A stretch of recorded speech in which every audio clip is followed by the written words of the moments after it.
Hi friends, good morning. எல்லோரும் எப்படி இருக்கீங்க? நல்லா இருக்கீங்களா ஃப்ரெண்ட்ஸ்? இன்றைக்கி நான் செட்டிநாடு சிக்கன் கிரேவியும் மட்டன் ஃப்ரையும் நான் பண்ணிகிட்ருக்கேன். குக்கிங் முடிச்சு தான் நான் உங்களுக்கு வீடியோ போடுறேன் ஃப்ரெண்ட்ஸ். இன்றைக்கி செம்மையாக அட்டகாசமான ஒரு Chettinad chicken gravy.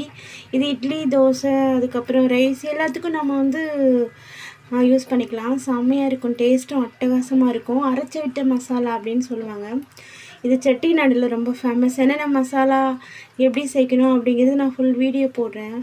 Thank you for வாட்சிங். Bye bye friends. Hi friends, good morning. எல்லோரும் எப்படி இருக்கீங்க? நல்லா இருக்கீங்களா ஃப்ரெண்ட்ஸ்?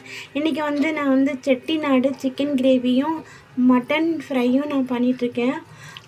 குக்கிங் முடிச்சு தான் நான் உங்களுக்கு வீடியோ போடுறேன் ஃப்ரெண்ட்ஸ். இன்றைக்கி செம்மையாக அட்டகாசமான ஒரு செட்டிநாடு சிக்கன் கிரேவி. இது இட்லி, தோசை, அதுக்கப்புறம் ரைஸ் எல்லாத்துக்கும் நம்ம யூஸ் பண்ணிக்கலாம். செம்மையாக இருக்கும், டேஸ்ட்டும் அட்டகாசமாக இருக்கும். அரைச்சி விட்ட மசாலா அப்படின்னு சொல்லுவாங்க. இது செட்டிநாடில் ரொம்ப ஃபேமஸ். என்னென்ன மசாலா எப்படி சேர்க்கணும் அப்படிங்கிறது நான் ஃபுல் வீடியோ போடுறேன். தேங்க்யூ ஃபார் வாட்சிங். Bye bye friends.